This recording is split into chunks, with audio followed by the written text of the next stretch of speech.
pernyataan dari seorang raja. Yang pertama raja Israel, yaitu Saul. Ia menyampaikan hal yang luar biasa kepada Daud. Rupanya Saul ini menaruh iri, dengki, sakit hati, bahkan kecemburuannya terhadap Daud. Kenapa Daud lebih disanjung-sanjung daripada Saul? Rupanya di balik itu semua Saul merencanakan sesuatu yang jahat terhadap Daud. Tetapi ketika rencana jahat itu diketahui oleh Daud, seharusnya Daud punya kesempatan untuk membunuh Saul.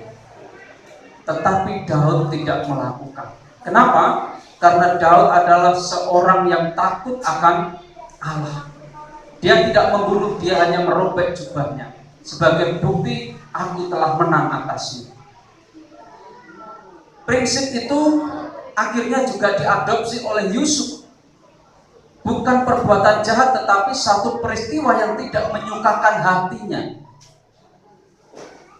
Oleh karena apa? Rupanya Maria yang saat itu mau dinikahi tengah hamil. Padahal Yusuf tidak melakukan hubungan intim dengan Maria.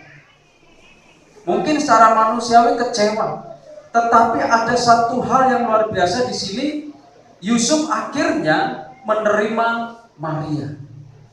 Kenapa Maria diterima oleh Yusuf? Karena ada hamba Allah, ada malaikat diutus oleh Allah dan juga Allah sendiri datang kepada Yusuf melalui mimpi. Terimalah Maria sebagai istri, sebab bayi yang ada di dalam kandungannya adalah Roh Kudus, yaitu Roh Allah itu sendiri. Nah, Bapak Ibu Saudara yang dikasihi Tuhan, hadirnya membawa pembaharuan, hadirnya membawa perubahan. Nah, dalam hal ini Bapak Ibu Saudara, ada dua hal yang mau saya sampaikan. Mengapa kita harus mengalami pembaharuan hidup, baik secara jasmani maupun rohani. Dan di dalam Injil Matius pasal pertama ayat 22-23 mengajarkan ada dua prinsip dasar supaya kita dibawa pada sebuah pembaharuan atau perubahan. Yang pertama, memiliki hati untuk Allah. Perjanjian Baru tidak banyak berbicara tentang Yusuf, kecuali yang tercatat dalam kitab ini. Yusuf adalah seorang manusia seperti nenek moyangnya, Daud, yang memiliki hati untuk Allah dan belas kasihan yang besar untuk sesamanya. Dan ini merupakan tanggung jawab yang dia pikul. Nah, Bapak Ibu Saudara yang dikasihi Tuhan, memiliki hati untuk Allah ini harus nyata. Memiliki hati untuk Allah ini harus terbukti di dalam setiap kehidupan orang Kristen. Sama seperti Daud, bapa leluhur Yusuf, ia mengampuni. Begitu juga Yusuf yang meneruskan dari garis keturunan Daud. Ia pun juga mewarisi hal itu. Hati, memiliki hati untuk Allah. Tidak ada kebencian, tidak ada kedengkian dalam hati Yusuf. Kenapa? Karena Yusuf tahu rancangan Allah. Nah, Bapak Ibu Saudara yang dikasihi Tuhan, begitu juga kita sebagai orang Kristen, kita harus memiliki hati untuk Allah. Hati untuk Allah itu seperti apa toh? Satu, memilih untuk mengampuni. Mungkin kita diperhadapkan dengan situasi-situasi sulit yang mungkin hati kita tidak bisa terima. Diperhadapkan dengan permusuhan, diperhadapkan dengan orang-orang yang tidak suka dengan keberadaan kita. Satu hal yang harus kita lakukan sebagai orang Kristen adalah memilih untuk mengampuni. Kenapa mengampuni? Karena Allah mengampuni. Dia Maha Pengampun. Kita yang berdosa yang seharusnya tidak layak dilayakkan dan kita diampuni dosanya. Masa kita sebagai manusia gak mengampuni? Kemudian memilih untuk membangun bait Allah seperti yang dilakukan Daud, yang saat itu juga membangun bait Allah. Begitu juga dengan kita. Bait Allah itu tidak hanya serta-merta berbicara bangunan, tetapi diri kita sendiri ini juga adalah bait Allah. Di mana Allah bersemayam di dalam diri kita, itulah bait Allah.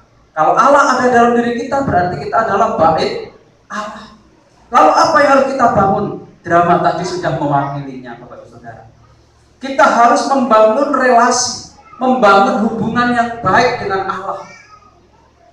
Mungkin kita merasa sudah lama tidak beribadah, sudah lama tidak bergereja, akhirnya malu, merasa aku ini tidak pantas, aku ini tidak layak bergereja, dosaku gede. Bahkan mungkin kita merasa dosaku ini seolah-olah tidak diampuni. Justru seharusnya ketika merasa hal itu terjadi, kita harus pergi kepada Tuhan. Kita harus mendekat kepada Tuhan. Karena apa? Gereja, bait Allah ini bukan tempatnya orang-orang yang hidupnya benar, tetapi orang-orang yang hidupnya mau dibenahi, yang hidupnya mau dibenarkan. Maka datang kepada Allah. Bait Allah ini yang harus diperbaharui. Ketika kita sudah diperbaharui, maka kita sudah dilayakkan. Kemudian Bapak Ibu Saudara, membangun hubungan yang baik ini juga penting. Kepada siapa? Apakah hanya kepada Allah? Hubungan baik kepada Allah itu akan terlihat melalui apa, Saudara? Hubungan baik kepada sesama. Makanya saya sering menyampaikan, bohong Bapak Ibu Saudara ngomong aku mengasihi Allah, aku mengasihi Tuhan, tetapi saudara kita tidak kita kasih, tetangga kita tidak kita kasih. Itu bohong. Mengasihi Allah, mengasihi Allah, kasih kepada Allah itu akan terbukti melalui kasih kepada sesama. Ukurannya di sini. Bagaimana kita bisa mengasihi Allah? Kasihlah sesama. Jangan pandang bulu. Entah itu adat istiadat, dia orang Jawa, dia bukan orang Jawa, kita tidak boleh saling memandang itu. Kalau kita mengasihi, ya kasih. Sama seperti Allah mengasihi manusia. Manusia di dunia ini beraneka ragam, bahkan mungkin jutaan perbedaan, suku, ras, agama. Kalau yang namanya mengasihi, kasih tanpa pandang bulu. Diawali dari perayaan inilah mungkin kita bisa berubah, mungkin kita bisa meningkatkan. Kalau yang tadinya sudah baik, ditingkatkan menjadi lebih baik. Kalau yang tadinya belum baik, ayo mulai sekarang, ini adalah momen yang tepat bagi kita untuk mengambil sebuah keputusan. Aku mau memperbaiki